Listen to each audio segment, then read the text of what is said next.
Welcome to ponder academy. तो आज हमारे इंडियन नेशनल मूवमेंट सीरीज़ के 5वें पार्ट में आपका स्वागत है। तो अभी तक हम लोगों ने डिस्कस किया था कि भारत में जो क्रांतिकारी आंदोलन चल रहे थे उनका क्या प्रभाव था, कौन कौन से लोग और कौन कौन से संगठन उसमें सम्मिलित थे। बट आज हम लोग स्टार्ट करेंगे गांधीयन एरा के बारे में। गांधी जी का योगदान जो है क्या है हमारे स्वतंत्रता संग्राम में, तो हम लोग आज उसके बारे में डिस्कस करेंगे। लेकिन उसको डिस्कस करने से पहले एक और छोटा सा टॉपिक है, उसके बारे में चर्चा कर लेते हैं हम लोग।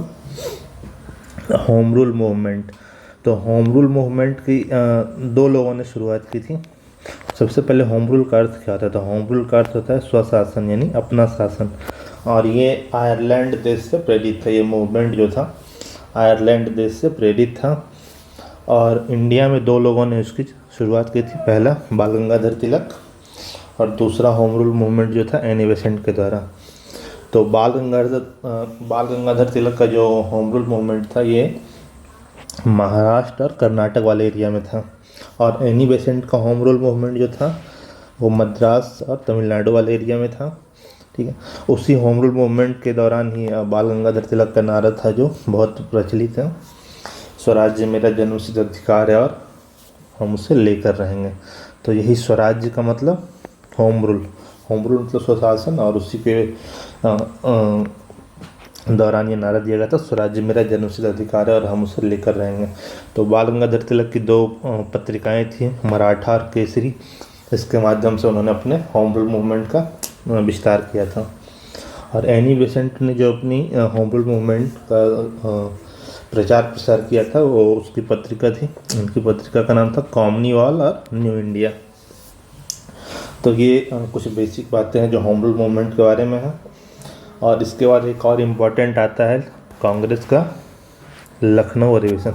अभी तक हम लोगों ने कांग्रेस का एक इम्पॉर्टेंट अधिवेशन देखा था 1908 वाला, जहाँ पे कांग्रेस दो भाग में बट गई थी, नरम दल और गरम दल, उदारवादी और उग्रवादी। तो अब ये दूसरा इम्पॉर्टेंट अधिवेशन है लखनऊ अधिवेशन, जिसमें उदारवादी और उग्रवादी दोनों आपस में फिर से एकजुट हो गए थे, फिर से मिल गए थे। 1908 वाला अधिवेशन जो था वो सूरत में हुआ था और वहाँ पे कांग्रेस अलग दो धड़ों में बट गई थी। और ये 1916 का लखनऊ अधिवेशन में दोनों धड़ा आपस में मिल गया। इसके साथ एक और इम्पॉर्टेंट चीज़ हुआ था, कांग्रेस और मुस्लिम लीग के बीच समझौता हुआ था। तो ये सब घटनाएं जो थे कांग्रेस के लखनऊ अधिवेशन में हो रही थी। और उसके जब ये इस तरह की घटनाएं होती है तो उसके अध्यक्ष कौन थे अधिवेशन के, वो इम्पोर्टेंट हो जाता है। तो उसके अध्यक्ष थे अंबिका चंद्र मजूमदार। ठीक, तो मुस्लिम लीग और जब कांग्रेस को समझौता हो रहा था तो इसमें करवाने में बाल गंगाधर तिलक का बहुत इम्पोर्टेंट योगदान था। ठीक है, और जब ये समझौता हो गया तो मुस्लिम लीग के नेता जो थे मोहम्मद अली जिन्ना, उनको हिंदू मुस्लिम एकता का दूत कहा था सरोजनी नायडू ने। ठीक है, परंतु इस समझौते का विरोध किया था इसका मदन मोहन मालवीय जी ने। ठीक है, और इस समझौते में हुआ क्या था, तो उससे पहले जो हम लोगों ने देखा था 1909 वाले पार्लियामेंट्री रिफॉर्म में मुस्लिमों के लिए पृथक निर्वाचन क्षेत्र की बात थी। तो उस बात को कांग्रेस के द्वारा स्वीकार कर लिया गया था और उसी का विद्रोह कर रहे थे मदन मोहन मालवीय जी। तो ये दो इम्पोर्टेंट चीज़ होता है भारत में गांधी युग के शुरुआत से पहले, एक होम रूल मूवमेंट और दूसरा कांग्रेस का लखनऊ अधिवेशन। अब हम लोग डिस्कस करेंगे जो आज का हमारा मेन टॉपिक है, महात्मा गांधी और उनका प्रारंभिक काल। तो महात्मा गांधी चूँकि सबसे इम्पॉर्टेंट लीडर हो जाते हैं इंडियन नेशनल मूवमेंट के एस्पेक्ट में, तो उनके बारे में कुछ और बेसिक बातें भी जानना ज़रूरी हो जाता है कि उनका जन्म कहाँ हुआ था, कब मृत्यु हुई थी, और जो भी उनका बेसिक जीवन के बारे में कुछ फैक्ट है वो हम लोग को पता होना ज़रूरी है। तो सबसे पहले गांधी जी का जो पूरा नाम था मोहनदास करमचंद गांधी। इनका जन्म पोरबंदर गुजरात में हुआ था और जन्म हुआ था कब, तो 2 अक्टूबर 1869 ईस्वी को। इनकी पत्नी का नाम था कस्तूरबा गांधी और इनका जो 4 पुत्र थे, हरीलाल, मनीलाल, देवदास और रामदास। और एक उद्योगपति हुआ करते थे उस टाइम, उनका नाम था जमनालाल बजाज। उनको गांधी जी का दत्तक पुत्र, यानी गांधी का अगर पूछे कि पांचवा पुत्र, जैसे ये बायोलॉजिकल सन नहीं थे उनके, लेकिन उनके दत्तक पुत्र कहा जाता है इनको। तो गांधी का पांचवा पुत्र किसको कहा जाएगा? जमनालाल बजाज। गोपाल कृष्ण गोखले उनके राजनीतिक गुरु हुआ करते थे। ठीक है। गांधी जी ने बैरिस्टर की पढ़ाई की थी इंग्लैंड से। बैरिस्टर मतलब कानून की पढ़ाई। इसमें 3 टर्म आता है, जैसे एक इम्पॉर्टेंट हो जाता है ये भी जानना, लॉयर, एडवोकेट और बैरिस्टर। इन तीनों में क्या अंतर है और क्या समानता है? तो लॉयर कोई भी होता है जो कानून की पढ़ाई करता है, उसको लॉयर कहते हैं। जैसे इंजीनियरिंग की कोई पढ़ाई किया तो उसको इंजीनियर बोले। तो लॉयर की कोई लॉ की पढ़ाई किया तो उसको लॉयर बोले। और अगर वो लॉ की पढ़ाई करने के बाद कोर्ट में प्रैक्टिस स्टार्ट कर देता है, कोर्ट में कानून की प्रैक्टिस स्टार्ट कर देता है, लॉ की प्रैक्टिस, तो उसको बोलते हैं एडवोकेट। और वही लॉ की पढ़ाई अगर कोई इंग्लैंड से करे, ब्रिटेन से करे, तो वहाँ पर उसको कहा जाता है बैरिस्टर। तो चूंकि गांधी जी ने पढ़ाई की थी लॉ की इंग्लैंड से, इसलिए उनकी डिग्री को क्या कहा जाता है कि उन्होंने बैरिस्टर की डिग्री प्राप्त की थी। ठीक है। फिर उन्होंने अपना वो लॉ का जो करियर था वो स्टार्ट किया था। और एक गुजराती मुस्लिम व्यापारी थे, उनका नाम था दादा अब्दुल्ला। तो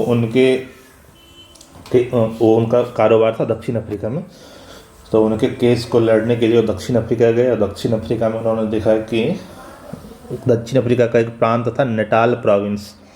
तो नेटाल प्रांत में वहाँ पे उन्होंने भारतीयों के साथ हो रहे भेदभाव को देखा। वहाँ भी ब्रिटिश का ही शासन था उस टाइम।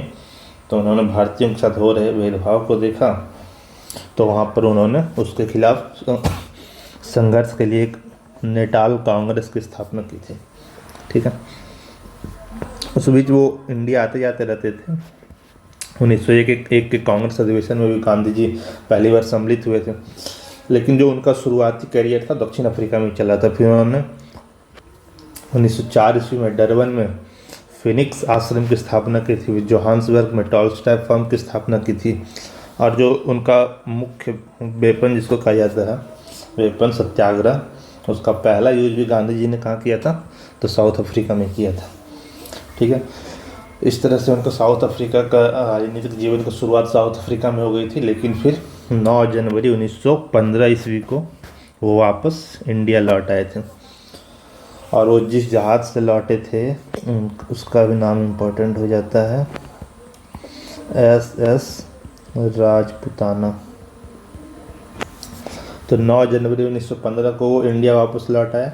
और उस दिन को हम लोग प्रवासी भारतीय दिवस के रूप में मनाते हैं। 9 जनवरी को प्रवासी भारतीय दिवस के रूप में मनाते हैं, क्योंकि उस दिन गांधी जी भारत लौट कर आए थे। और उस टाइम 1915 का जो टाइम था, उस टाइम प्रथम विश्व युद्ध का टाइम था, वर्ल्ड वार फर्स्ट चल रहा था। तो उस टाइम ब्रिटिश सरकार को युद्ध में लड़ने के लिए भारतीय लोगों की मदद की ज़रूरत थी। तो गांधी जी ने उस टाइम ब्रिटिश सरकार का समर्थन किया था। और गांधी जी को मतलब जो भारतीयों को ब्रिटिश सेना में रिक्रूट करने में मदद की थी। तो इस हेल्प के लिए, इस मदद के लिए अंग्रेज़ों ने गांधी जी को कैसर-ए-हिंद और सर्जेंट की उपाधि दी थी।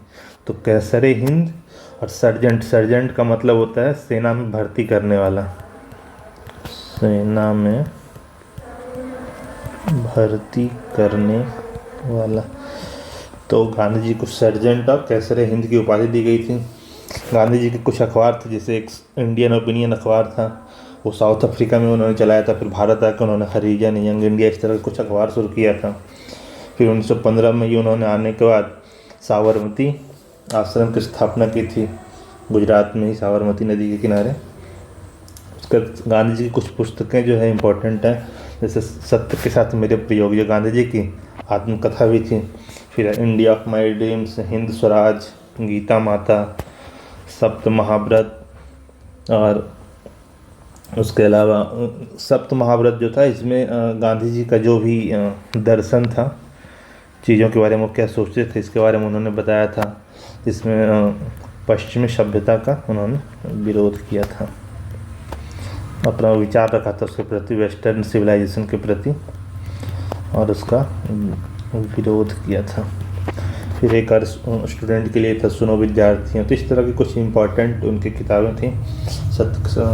मेरे प्रिय India of my dreams, Hindu Swaraj, Gita Mata, Sapta महाव्रत, सुनो विद्यार्थियों आदि। ठीक है, और फिर एक बार देख लेते हैं गांधी जी को कुछ जो इम्पोर्टेंट कुछ उपाधि मिली थी। तो प्रथम विश्व युद्ध के दौरान ये 2 उपाधि मिली थी, कैसर हिंद और सर्जेंट की उपाधि। उसके बाद उनको मलंग बाबा की उपाधि दी थी कवालियों के द्वारा। फिर बापू उपाधि गांधी जी को दिया था जवाहरलाल नेहरू ने। ठीक है, फिर राष्ट्रपिता उनको सबसे पहली बार कहा था सुभाष चंद्र बोस ने। अर्धनग्न फकीर जब हम लोग पढ़ेंगे गोलमेज सम्मेलन तो उस बारे में इसको फिर से देखेंगे। तो अर्धनग्न फकीर उनको कहा था विंस्टन चर्चिल ने। उस टाइम ब्रिटेन के प्रधानमंत्री हुआ करते थे सेकंड गोलमेज सम्मेलन के दौरान। ठीक है, फिर गांधी जी ने अपना भारत में जो पहला राजनीतिक गतिविधि स्टार्ट की थी वो था चंपारण सत्याग्रह के नाम से 1917 ईस्वी में, और ये बिहार के चंपारण में आया था। तो बिहार के चंपारण में स्टार्ट किया था। तो पहला 1917 ईस्वी में 3 कठिया प्रथा उस टाइम प्रचलित थी कि जितना भी लैंड है उसका 3/20 भाग पर नील की खेती करना जरूरी था वहाँ के किसानों के लिए। लेकिन नील की खेती से क्या हो रही थी कि ज़मीन बंजर हो जा रही थी, तो किसान इसके लिए राजी नहीं थे। तो एक किसान नेता थे राजकुमार शुक्ला। तो राजकुमार शुक्ला गांधी जी के पास उधर पहुँचे थे और उन्होंने गांधी से रिक्वेस्ट की थी कि इसके खिलाफ वो कुछ कदम उठाएं। तो गांधी जी ने चंपारण सत्याग्रह की शुरुआत की थी और अंततः ब्रिटिश सरकार को उनकी मांग माननी पड़ी और 3 कठिया प्रथा खत्म हो गई थी। फिर एक दूसरा इम्पोर्टेंट जो उनका आंदोलन था वो है अहमदाबाद मिल आंदोलन। तो अहमदाबाद मिल आंदोलन में क्या था कि वहाँ ये अंग्रेज़ों के खिलाफ नहीं था, ये मिल मालिकों जो मिल का ऑनर था और वहाँ जो मिल में काम कर रहे मजदूर, इन दोनों के बीच में था। क्योंकि इस टाइम प्रथम विश्व युद्ध का टाइम था। अब प्रथम विश्व युद्ध के कारण पूरे विश्व में महंगाई बढ़ रही थी, लेकिन इन मजदूरों का जो मिल के मजदूर थे, अहमदाबाद मिल के मजदूर, उनका वेतन नहीं बढ़ रहा था, उनकी जो मजदूरी थी वो नहीं बढ़ाई जा रही थी। तो इससे उनका रहन सहन काफ़ी मुश्किल भरा हो रहा था। ठीक है, तो उसके खिलाफ वहाँ के मजदूरों ने आंदोलन किया था और मजदूरों का साथ दिया था महात्मा गांधी ने। ठीक है, तो इसका मेन रीज़न था मजदूरी। और उससे पहले प्लेग हुआ था वहाँ पे अहमदाबाद में। तो प्लेग के दौरान प्लेग बोनस दिया जा रहा था, लेकिन जब वो ख़त्म हो गया तो प्लेग बोनस मालिकों ने बंद कर दिया था। तो मजदूरों की मांग थी कि प्लेग बोनस भी चालू रहे और उनकी मजदूरी भी बढ़े। ठीक है, तो उस टाइम एक उद्योगपति हुआ करते थे अम्बालाल साराभाई, वो भी एक मिल के मालिक थे। तो वो गांधी जी के काफ़ी करीबी हुआ करते थे। ठीक, तो इनके साथ फिर इनके सहयोग से